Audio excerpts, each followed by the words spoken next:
identity as an actor? I think it takes a while. It takes a while for you yourself to realize what you believe in, what your ideologies are. And it takes a while for the audience to also kind of get warmed up to you. I always had a lot of support and a lot of love for my first film itself, though it was a disaster at the box office. I did get opportunities because I guess producers, directors, and the audience felt, okay, this boy has some potential, let's give him another opportunity, let's see how he does. But I think, starting out when I did films like Wake Up Say or Rocket Sing or Barfi and Rockstar, sorry? Oh, thank you. Thank you. So yeah, when I was choosing these paths, these were very unconventional to people from the film industry, but to me, it was very conventional. I felt like these stories were stories that I would like to see as an audience. I would love to see a film like this with, a Shah Rukh Khan or a Salman Khan or an Amir Khan. So why not? So I had to be individualistic. I had to have my own ideology, and that's how I looked at it. I felt like if you don't take a risk in life, it's never going to pay. There's a line from a film of mine, Rocket Sing, where he says, "The risk to Spider-Man to be lena padta hai." To translate that, in Spider-Man needs to take a risk. So that was a very important factor in my mind, that I didn't want to play it safe. I didn't want to just do the running around the trees or do some action sequences and horse riding. I wanted to be part of good movies, good characters. Try and make movies where an audience doesn't see what they are, but they can see what they can be. I think that was very important.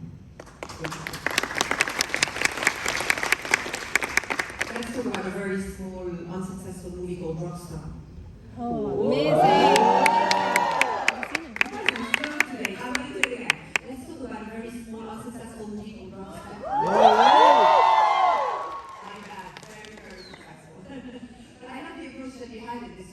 Embodied his life and spent a lot of time researching how you can portray this character.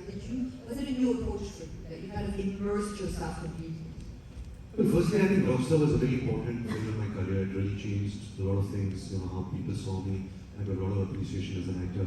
But I think starting out, just going on this journey with Imtiaz Ali, one of my favorite filmmakers. Amazing. He's an amazing. And I think, he was going into this cave, he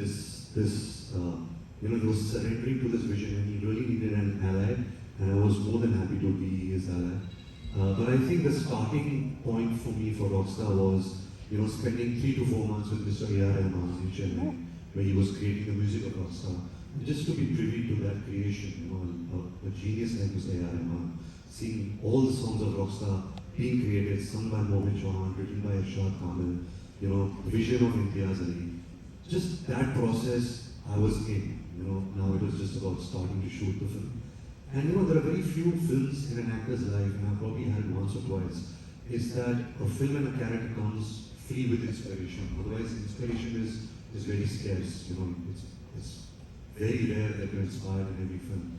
But with Rockstar, with the character, with Imtiaz Ali, with the music, everything was inspiring for me. So it made the ride very easy. It was a lot of hard work, but when you're inspired, you don't really feel the hard work. You're just going on this ride and it's just happening.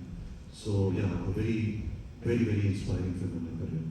What are you guys' favorite songs from Rockstar? Kun Fayakun. Kun Fayakun.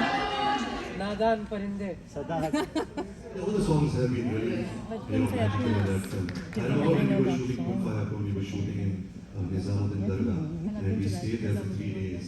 And just to be part of, that place, the spirituality, it was during winter time, it was, the kawals were singing live. So everything that was happening in the film, the world was provided with by Imtiaz. So when I was there as an actor, you just connected with everything. You connected with every moment, you connected with the feeling. So it was just a magical experience where everything was just coming to me. I didn't really have to work too hard towards it.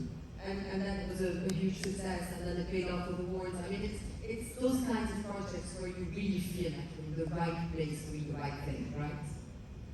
Let's talk about Barfi. Because the research for this was, Chaplin and silent cinema and Fellini and Italian cinema, how much do you view cinema as an international inspirational art form? Oh, well, firstly to start with Barfi, I remember when Barfi was offered to me, it was written as a very intense character. There was no Charlie Chaplin-esque or no comedy attached to it. And when Basu, the director, Anurag Basu, we started shooting for the movie, after a couple of days we realized it's getting a bit too intense. You know, let's try and lighten it up because I was playing deaf mute, Priyanka was playing someone who was autistic, and it was a triangle love story. And I was playing this petty, intense thief. But then we had this brainchild like let's just swing this to the other side. Let's make him totally comic. Let's get inspired by Charlie Chaplin, Buster Keaton, my own grandfather, Mr. Rajkapoor, his old films. And we just look at every scene, with a hint of a smile. We just wanted to, even though it was dramatic, we still saw it with comedy behind it. Because there is a lot of tragedy in comedy, and I think Charlie Chaplin did that so beautifully. Of course, the inspiration has always been Charlie Chaplin, has been an inspiration for so many generations. So he has been an inspiration on this film. But I've always said that Barfi, for me as an actor, was a complete fluke. Because it wasn't like we had a script or had dialogues. Everything was on set, improvisations. We understood the arc of the story, we understood the beginning, middle, and end. We understood, okay, this is the scene that we have to do today. But it was all just going to set every day and just performing and just kind of creating it day by day. When I finally saw the film, we shot this over a period of 2 years. When I finally saw the film, I myself was so surprised. I was like, wow, it's really come together well.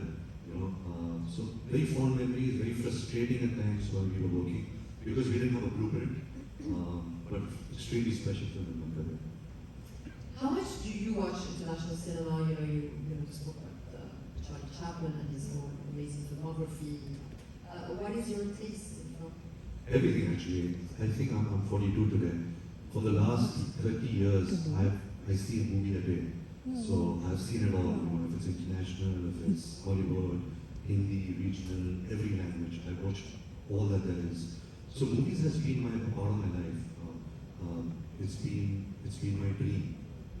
So my favorite films would be my all-time favorite film is a film called Life is Beautiful, which is the Roberto Benigni. If I ever direct a film, I would love to direct a film like that. But it's such a large, look at the world, the kind of movies the world is making, it's very hard to choose one. But I would say Life is Beautiful is my all-time favorite. It's very interesting that you say that because, for those who've seen it, at the end of Life is Beautiful, you got so attached to the characters throughout this comedic timings and sadness, as you described before, that I remember seeing it, I was completely devastated. It's like, you get attached to them viscerally. And I think in a lot of your films, the audience has reacted like that. So how much do you relate to that type of comedic timing and cinematic approach? I think I relate to it a lot, but as an actor, there is also a trap that you don't keep doing the same thing over and over again. Yes. So sometimes, you get surprised yourself. Like I remember when a film like Animal was offered to me. When I heard the script, I was so scared because it's not something. It's more a part where directors saw me and it was, my image was something more of like a coming of age, romantic hero kind of image. So I really had to take that risk and leap of faith to really surprise myself as an actor. Because I felt like even in the last few years I was getting very stale, I was getting repetitive, I was getting bored of myself. So sometimes you have to, take a path less traveled for me as an actor. To really surprise myself and to be less skilled and really just be in chaos. Chaos sometimes is important to create. Does it mean you have to turn down what could be a box office success for a role that you viscerally feel for? Yeah, I think, like I said, being safe is very boring. And if, as an actor, you find it boring, the audience is 100% going to feel bored watching you. So it's very important to constantly reinvent yourself, constantly be a part of different stories. I'm always looking for, especially in India, when I meet directors, when I meet young kids who want to direct a movie, I'm so interested in their life and where they come from. It's because I really have this, this city growing up exposure, but the heartland of my country where the real stories are coming from. I'm so far removed from it that I'm always borrowing it from my directors or the people I meet. So when I meet somebody who's really kind of rooted, from a different part of my country, I'm always more attracted to those stories than someone who I've grown up.